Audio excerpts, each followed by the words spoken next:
तो हमारे पास में 3 पॉइंट रह गए हैं। 11 नंबर पे देखते हैं, अनाज व्यापारिक कृषि। अनाज व्यापारिक कृषि 11 नंबर पे है। 13 हमारे पास में जलवायु प्रदेश है। तो अनाज व्यापारिक कृषि कहाँ पर होगी भी? एक हमने देखी थी अनाज निर्वाह कृषि, गहन निर्वाह कृषि, जिसके अंदर हमने चावल प्रधान और गैर चावल प्रधान के बारे में बात की थी। देखो, गहन कृषि का मतलब है कि एक ही साल के अंदर एक ही ज़मीन से 2 से 3 फसलें प्राप्त करना। यानी हमने पहले एक फसल ली, 3 महीने में एक फसल की कटाई की, फिर अगले 3 महीने में फसल ली, फिर 3 महीने फसल प्राप्त करना, ये गहन कहलाता है। इसे गहन कृषि कहते हैं। आपको सीधा सा पॉइंट मिलेगा कि गहन कृषि किसे कहते हैं। एक साल के अंदर 2 से अधिक फसलों को प्राप्त करना गहन कृषि कहलाता है। अब यहाँ पर क्या है कि अनाज व्यापारिक कृषि है। व्यापारिक कृषि में क्या होगा, इसमें क्षेत्र बड़े होंगे। गहन कृषि में क्षेत्र जो थे वो छोटे थे, वहाँ खेत छोटे छोटे थे, इसमें खेत कैसे होंगे, बड़े होंगे। वहाँ पर वो जनसंख्या अधिक वाले क्षेत्र में था। जो हमने गहन कृषि के बारे में देखा वो अधिक जनसंख्या वाले क्षेत्र में थी। जो हमारे पास में ये एशिया का, दक्षिण पश्चिम एशिया का जो हिस्सा है ना, ये जो हिस्सा है ना अपने पास में, ये कौन सा है, गहन कृषि का है। गहन निर्वहन कृषि, निर्वहन यानी कि जीवन यापन के लिए। परंतु अब हम बात कर रहे हैं व्यापारिक कृषि के बारे में, जो कि व्यापार करने के लिए होगी। जो किसके लिए होगी भी? व्यापार करने के लिए। तो दोनों में क्या तुलना है देख लेते हैं जल्दी से। यह सबसे पहले यह कहाँ पर होगी, तो शीतोष्ण कटिबंधीय घास के मैदानों में, ठीक है। और यह एक फसल प्रधान कृषि है। एक फसल प्रधान है, इसमें एक ही फसल बहुत अच्छे तरीके से प्राप्त की जाएगी। मुख्यतः गेहूं, मुख्यतः कौन सा, गेहूं की बात कर रहे हैं अपने यहाँ पे। एक फसल प्रधान होगी। फिर इसमें देखेंगे आप खेत के आकार, खेत का आकार बड़ा होता है। खेत का आकार कैसा होता है, बड़ा होता है। यहाँ जनसंख्या कम होती है। जनसंख्या क्या होती है, कम होती है। जनसंख्या कम होने के कारण खेत बड़े बड़े मिलेंगे। एक व्यक्ति को खेत बड़ा आएगा, और अगर जनसंख्या ज़्यादा होगी तो उसी खेत के बंटवारे हो जाएंगे। सीधा सा यूँ समझो, ठीक है। तो जनसंख्या कम होगी। अब जनसंख्या कम होगी तो मानव श्रम तो मिलेगा नहीं, इसीलिए यहाँ पर सर्वाधिक मशीनों के द्वारा कृषि की जाएगी। यहाँ मशीनों का सर्वाधिक प्रयोग किया जाएगा। और मशीनें सर्वाधिक होंगी तो पूंजी लागत क्या होगा भी, पूंजी लागत सर्वाधिक होगा। पूंजी लागत सर्वाधिक होगा। ये क्षेत्र कौन सा है, ये है जैसे अमेरिका है, कनाडा है, ठीक है। वहाँ पर बड़े बड़े खेत होते हैं, और वहाँ पे आप ट्रैक्टर देखोगे तो बड़े बड़े ट्रैक्टर होते हैं जिसके पीछे काफ़ी बड़े कल्टीवेटर लगे हों। अगर आपने यूट्यूब पे अगर ऐसी वीडियो वगैरह देखी हो तो अपने यहाँ पे तो क्या होता है, आपने देखा है छोटे छोटे से ट्रैक्टर होते हैं, ठीक है। लेकिन जैसे जैसे आप बड़े क्षेत्र में जाओगे, विकसित क्षेत्र में जाओगे, यहाँ पर जनसंख्या कम है तो यहाँ मशीनों के द्वारा होता है। और कई जगह तो आपने ऐसा भी देखा होगा कि लड़कियाँ ट्रैक्टर चला रही हैं, ठीक है, ट्रक चला रही हैं। तो वो कहाँ पे है, ये सब चीज़ें कहाँ पे है, ये विकसित देशों के अंदर है, ठीक है। तो वहाँ पर बड़े बड़े ट्रैक्टरों से बड़े बड़े खेत होते हैं जिनमें जुताई की जाती है, बुआई की जाती है, उनसे फिर बड़ा उत्पादन किया जाता है। और इसका जो उत्पादन उद्देश्य होता है, उत्पादन उद्देश्य ये क्या होता है, पूर्णतः व्यापारिक। पूर्णतः कैसा होता है भी, व्यापारिक होता है कि उसको व्यापार ही करना है, इसको व्यापार करने के लिए ही उगाया जाता है। परंतु गहन निर्वाह कृषि में क्या होता है कि उसका उद्देश्य होता है निर्वाहन करना, खुद ही खाना है उसको, ठीक है ना। क्योंकि जनसंख्या बहुत अधिक होने की वजह से वो जनसंख्या में ही बढ़ जाता है, परंतु यह जनसंख्या कम होने की वजह से इसको हम निर्यात कर सकते हैं, विदेशों में भेज सकते हैं। ये हो गया हमारे पास में। और इसमें अब हम देखते हैं कौन सा क्षेत्र है हमारे पास में। तो याद रखिएगा मुख्यतः गेहूं होगी और कहाँ पर होगी, शीतोष्ण कटिबंधीय घास के मैदान। तो शीतोष्ण कटिबंधीय घास के मैदान कहाँ कहाँ पर है, यहाँ पर है स्टेपीज, इधर है हमारे पास में प्रेरी घास के मैदान, यहाँ पर बात करें तो पंपास घास के मैदान है, यहाँ वेल्ड्स है, यहाँ डाउन्स घास के मैदान है, डाउन्स, ठीक है, यहाँ मंचूरिया है। तो इस प्रकार से ये शीतोष्ण कटिबंधीय क्षेत्र है। तो लिख लेते हैं जल्दी से शीतोष्ण कटिबंधीय क्षेत्र। सबसे पहले देखिए जरा स्टेपीज, स्टेपीज, स्टेपीज कहाँ पे है, किसको कहते हैं, जो यूक्रेन में है, यूक्रेन और कजाकिस्तान, कजाकिस्तान। एशिया की बात करें तो कजाकिस्तान है, यूरोप की बात करें तो यूक्रेन आएगा। यूक्रेन को विश्व का अन्न का कटोरा कहते हैं, अन्न का कटोरा कहा जाता है। फिर देखें मंचूरिया, मंचूरिया, मंचूरिया का जो मैदान है ये कहाँ पर है, चीन के अंदर है।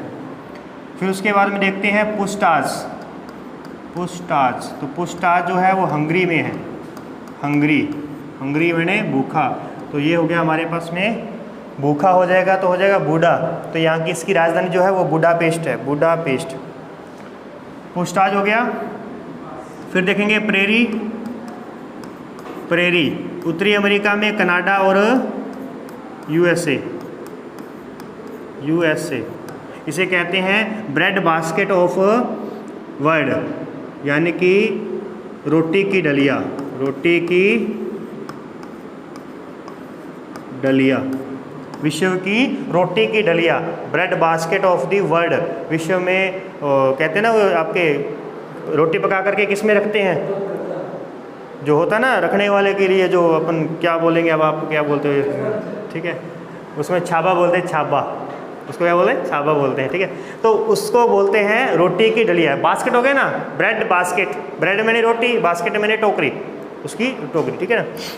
उसके बाद में देखेंगे आप पंपास, पंपास मिलेगी आपको अर्जेंटीना में, अर्जेंटीना के अंदर।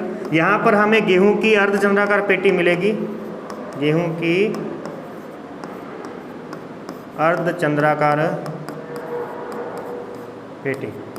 तो यहाँ इसके लिए भी आपको डायग्राम बनाना है, ठीक है ना, विश्व का मानचित्र बनाना है, उसके अंदर ये सारे के सारे आपको दर्शाने हैं, मैंने शो भी किए हैं कहाँ कहाँ पे कौन सा क्षेत्र है।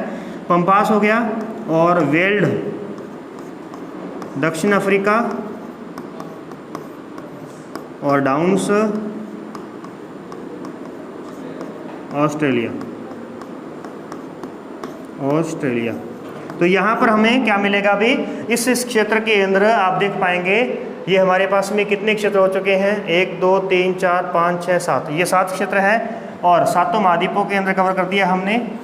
6 महाद्वीपों में देखिए एक मंचूरिया हो गया हमारे पास, यहाँ पे चीन के अंदर हो गया, ये क्षेत्र हो गया हमारे पास में स्टेपीज, और इसी के साथ में है पुस्टाज क्षेत्र जो कि हंगरी के अंदर है।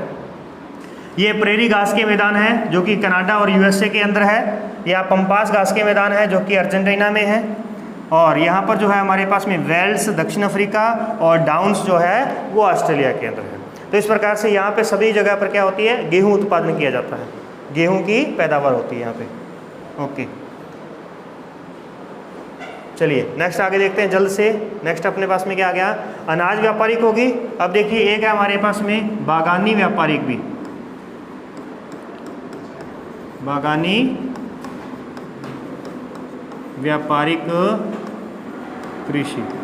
बागानी में क्या होगा, भी बड़े बड़े बाग लगाए जाएंगे, बड़े बड़े बागों के द्वारा इसमें कृषि की जाएगी, और ये कौन से क्षेत्र में होगी, ये उष्ण आर्द्र क्षेत्र में होगी, उष्ण आर्द्र क्षेत्र में होती है। उष्ण आर्द्र क्षेत्र के अंदर यह कृषि की जाएगी, और कृषि के जो फसलें होंगी, फसल जो होगी, फसल बड़े बड़े बागों के रूप में होगी। कैसे होगी भी, बागों के रूप में होती है। इसमें क्या होता है, इस क्षेत्र में जो फसलें होती है ना वो मिट्टी पर डिपेंड करती हैं। जैसे कपास, तो कपास कौन सी मिट्टी में होगी, काली मिट्टी, जहाँ पर काली मिट्टी होगी वहीं कपास होगी, भले वो उष्ण आर्द्र क्षेत्र है, ठीक है, उष्ण आर्द्र क्षेत्र है, जरूरी नहीं है कि कपास उष्ण आर्द्र में हर जगह पर हो सकती है, नहीं, जहाँ पर काली होगी वहीं पर होगी। फिर देखेंगे कहवा। कहवा जो होता है ये कौन सी मिट्टी में होता है, तो लेटेराइट, लेटेराइट मिट्टी में होता है कहवा। फिर अब बात करते हैं मक्का। तो मक्का होता है लाल पीली मिट्टी में, लाल पीली मिट्टी में मक्का उत्पादन होता है। और एक देख लेते हैं गन्ना। गन्ना जो होता है ये किस में होता है, जलोढ़ मिट्टी में होता है, जलोढ़ मिट्टी में, जलोढ़ मिट्टी में। ये हो गया। अब इसमें से हमने कपास के बारे में चर्चा कर लेते हैं। कहवा मक्का के बारे में हमारी चर्चा हो रखी है और गन्ना रह जाएगा। कपास की बात करें तो देख लीजिए, कपास के लिए जो सबसे अच्छी क्वालिटी की जो कपास है विश्व के अंदर, वो हमें मिलेगी हवाईयन द्वीप पर भी। कपास जो है वो सागर द्वीपीय क्षेत्र, सागर द्वीपीय क्षेत्र में होती है। सागर द्वीपीय क्षेत्र कौन सा है, हवाईयन द्वीप। ये हवाईयन द्वीप किसके हैं, यूएसए के हैं, ये यूएसए के हैं। और यहाँ पर हर दिन ज्वालामुखी उद्गारित होता है। यहाँ पे ज्वालामुखी की राख होने की वजह से, ज्वालामुखी से कौन सी मिट्टी निकलती है, काली मिट्टी। तो ज्वालामुखी होने की वजह से यहाँ पर उत्पादन सबसे अधिक होता है। फिर उसके बाद देखेंगे तो कपास का उत्पादन जो है, उत्पादन सर्वाधिक उत्पादनकर्ता जो है वो कौन है, अभी चीन है। सर्वाधिक उत्पादनकर्ता कौन है, चीन है। दूसरे नंबर पर कौन आ जाएगा, भारत। और तीसरे नंबर पर कौन आ जाएगा, यूएसए। तीसरे नंबर पर कौन आ जाएगा, यूएसए। उसके बाद देखेंगे तो जो मिस्र की जो कपास है ना, मिस्र की अस्मक नाम की एक कपास है, अस्मक कपास विश्व के अंदर, विश्व में अपनी चमक के लिए प्रसिद्ध है। विश्व में अपनी चमक के लिए प्रसिद्ध है मिस्र की। इसके बाद में देखिए मक्का जो है वो यूएसए के अंदर है, मक्का पेटी यूएसए में। कहवा की बात देखें, कहवा कहवा ब्राज़ील, हाँ कहवा कहाँ पे मिलेगा, ब्राज़ील के अंदर मिलेगा। तो सबसे पहले बात करते हैं कहवा लेटराइट मिट्टी में हो गया, और ये उष्ण सवाना क्षेत्र में होगा। उष्ण सवाना क्षेत्र वही है, उष्ण आर्द्र ही है, परंतु वहाँ पे सवाना यानी कि सवाना जो है ना वो भूमध्य रेखा से थोड़ा सा दूर का क्षेत्र होता है। भूमध्य रेखा पर ज़्यादा उष्ण आर्द्र क्षेत्र होता है। यहाँ हम देखेंगे तो कंपोस्ट घास के मैदान, कंपोस्ट जो घास के मैदान है, कंपोस्ट घास के मैदान जो हैं ये कहाँ पे है, ब्राज़ील के अंदर है, ब्राज़ील में है। और यहाँ पर कहवा के बागों को, यहाँ पे कहवा के बागों को फजेंडा कहते हैं। कहवा के बागों को क्या कहा जाता है, अभी बागों को फजेंडा कहते हैं, फजेंडा। और लानोस जो है, लानोस ये वेनेजुएला के अंदर है, वेनेजुएला ये घास के मैदान है। अब ये कौन सी घास है, तो ये उष्णकटिबंधीय घास है। जो हमने पीछे देखी थी गेहूं के उत्पादन के लिए, वो कौन सी थी, शीतोष्णकटिबंधीय घास थी। आप ऐसे जोड़ करके रखो कि आप देखो कि क्या अभी खेतों में गेहूं उत्पादन हो रहा है, क्या अभी नहीं हो रहा। गेहूं होगा सर्दियों में, और सर्दियों में होती है शीत ऋतु, तो वो हमारे लिए शीत है, परंतु विश्व के अकॉर्डिंग वो शीतोष्ण है। विश्व के अकॉर्डिंग वो शीत नहीं है। वास्तव में शीत देखोगे तो रह ही नहीं सकते अपन वहाँ पे, क्योंकि बर्फ जमी होती है, तो वो शीतोष्ण होती है। इसलिए वहाँ पर हम रबी की फसल बोते हैं। इसका अमल समझ लेना, रबी में जितनी भी फसलें आएंगी वो शीतोष्ण कटिबंधीय होंगी। तो शीतोष्ण कटिबंधीय क्षेत्र के अंदर फसलें साल भर होती हैं।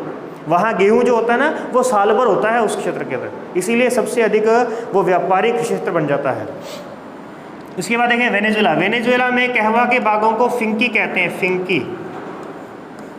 यहाँ पे क्या कहते हैं, फिंकी। ब्राज़ील में क्या कहते हैं, फजेंडा कहते हैं। अब देखिए ब्राज़ील में, ब्राज़ील यानी सर्वाधिक उत्पादन की बात करें, उत्पादन तो सबसे अधिक कहवा उत्पादन कौन करता है, ब्राज़ील करता है। ब्राज़ील सबसे अधिक कहवा का उत्पादन करता है। फिर यहाँ पर देखिए कि जो सेंटोस है, सेंटोस सेंटोस। इसे, ये ब्राज़ील में स्थित है, इसे कहवा बंदरगाह कहते हैं, कहवा बंदरगाह, यानी इस बंदरगाह से कहवा का निर्यात होता है। और एक है साओ पाउलो, साओ पाउलो, इसे विश्व की कहवा मंडी कहते हैं, विश्व की कहवा मंडी, कहवा मंडी। विश्व की गेहूं मंडी किसे कहा? गेहूं मंडी, विनीपेग को कहते हैं। गेहूं मंडी किसे कहते हैं? विनीपेग, कनाडा के अंदर है विनीपेग, कनाडा। यहाँ पे क्या है हमारे पास में? विनीपेग, जिसे गेहूं मंडी कहते हैं, गेहूं मंडी। और शिकागो को विश्व की मांस मंडी कहते हैं। और सेंट लुइस जो है ना, सेंट लुइस, उसे मक्का मंडी कहा जाता है, विश्व की मक्का मंडी। वो यूएसए के अंदर ही है, मैंने मक्का के टाइम पे उसको करवाया था। फिर देखिए कहवा मंडी होगी। अब सेंटोस से लेकर के कहवा साओ पाउलो का जो क्षेत्र है, जो मार्ग है, इस मार्ग को कहवा मार्ग कहते हैं, कहवा मार्ग कहा जाता है। यानी जहाँ पर कहवा इकट्ठा करते हैं वो साओ पाउलो कहवा मंडी है, वहाँ से लेकर के जाते हैं सेंटोस तक, वो कहवा का मार्ग कहलाता है। और फिर जहाँ से इसे निर्यात किया जाता है वो है सेंटोस, वो कहवा बंदरगाह कहलाएगा। क्लियर है? ये होगी हमारे पास में कहवा से संबंधित बात। अब थोड़ी सी गन्ने से संबंधित बात कर लेते हैं। गन्ना, तो गन्ना उत्पादन के लिए भी अगर आप बात करें तो गन्ना देखें भी, गन्ना, तो गन्ने के लिए प्रसिद्ध जो है वो है क्यूबा। क्यूबा जो देश है, इसे गन्ना यानी चीनी का कटोरा कहते हैं, इसको, इसे कहते हैं चीनी का कटोरा कहा जाता है, चीनी का कटोरा कहा जाता है। और गन्ना सर्वाधिक बोया जाता है, सर्वाधिक बोया जाता है कहाँ पे भी? भारत में। सर्वाधिक बोया कहाँ पे जाता है? भारत में। परंतु चीनी का उत्पादन कहाँ होता है? चीनी का उत्पादन, तो सर्वाधिक चीनी का उत्पादन कहाँ पे होता है? ब्राज़ील में होता है। ब्राज़ील में चीनी का उत्पादन होता है।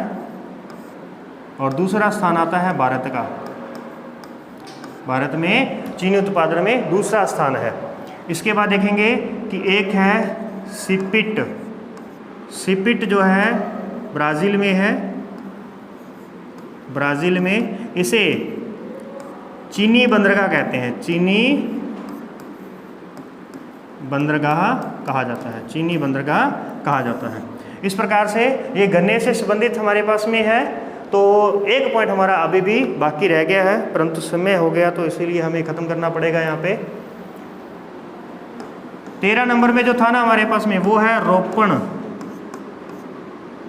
या बागाती, बागाती व्यापारिक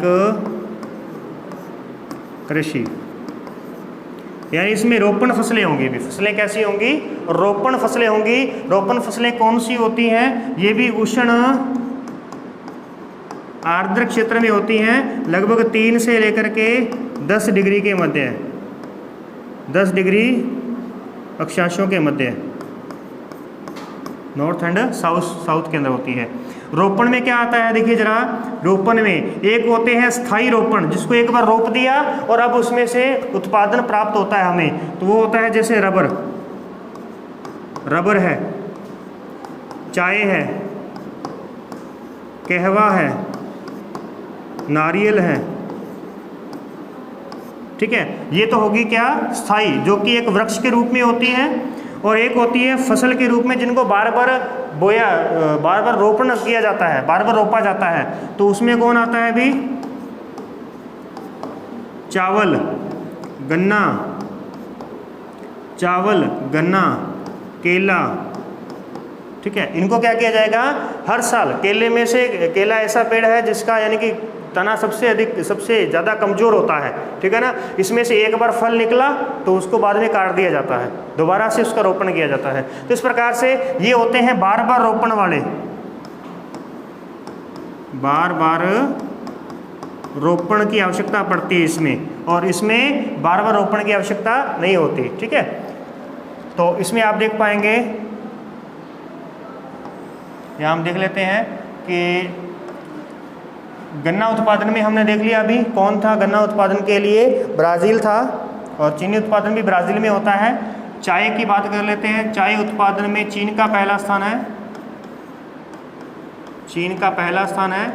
दूसरा है भारत भी, भारत। ये जो रोपण कृषि का जो आगाज़ हुआ है ना, रोपण कृषि की जो शुरुआत हुई है, ये कहाँ से हुई है इसकी शुरुआत? ये उपनिवेश काल से शुरुआत हुई है इसकी। उपनिवेश काल कौन सा? जिसे अपन गुलामी का समय कहते हैं ना, जब ब्रिटिशों ने उपनिवेश यानी उनको कब्जा किया था। तो इनको क्यों कब्जा करने की आवश्यकता थी? देखो इसमें एक इम्पोर्टेंट बात है हमारे पास में, मसाले। मेन बात तो अपनी रहेगी कौन से भी? मसाले। क्योंकि ब्रिटिश ने जो भी क्षेत्रों का ढूंढा है, उनको क्यों ढूंढा? मसालों की वजह से। उनके पास मसाले नहीं है क्योंकि वो शीतोष्ण क्षेत्र में रहते हैं, तो इसलिए वो क्या करते थे? उष्ण कटिबंधीय क्षेत्रों में आकर के रोपण करते थे बेन का। उष्ण कटिबंधीय क्षेत्र में आकर के गन्ने को रोप दिया, किसी जगह पर जाकर के उन्होंने चाय का उत्पादन किया, किसी जगह पर चावल का उत्पादन किया। इस प्रकार से उन्होंने अलग अलग जगह पर, और श्रम किसका प्रयोग किया? जैसे भारत से क्या किया? कुछ लोगों को उठाया, ले गए मजदूर बना करके, और जैसे हवाई द्वीप है वहाँ ले जा करके उन्होंने कपास की पैदावार की। तो ये सारे काम करवाए इन्होंने। तो किन्होंने करवाए हैं? शीतोष्ण कटिबंधीय देशों ने। किनसे करवाए हैं? उष्ण कटिबंधीय क्षेत्रों के अंदर। ठीक है, फिर देखेंगे तो इसका मतलब ये सारी की सारी जो देन है ना, रोपण कृषि जो देन है वो किसकी है? वो उपनिवेश काल के समय ब्रिटिशों की देन है या शीतोष्ण कटिबंधीय देशों की देन है। अब देखिए जरा आगे इसके बारे में देखते हैं। नारियल। तो नारियल उत्पादन में इंडोनेशिया का नंबर आता है। फिर देखें जरा कौन सा? Rubber Thailand. रबर के लिए थाईलैंड है भी, थाईलैंड। रबर में थाईलैंड का स्थान आता है।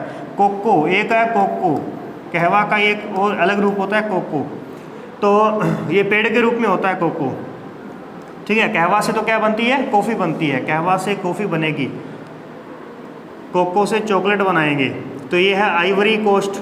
एक है घाना देश है,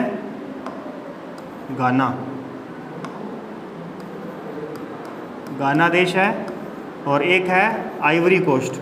ये सबसे फेमस है, आइवरी कोस्ट, अफ्रीका के अंदर है ये।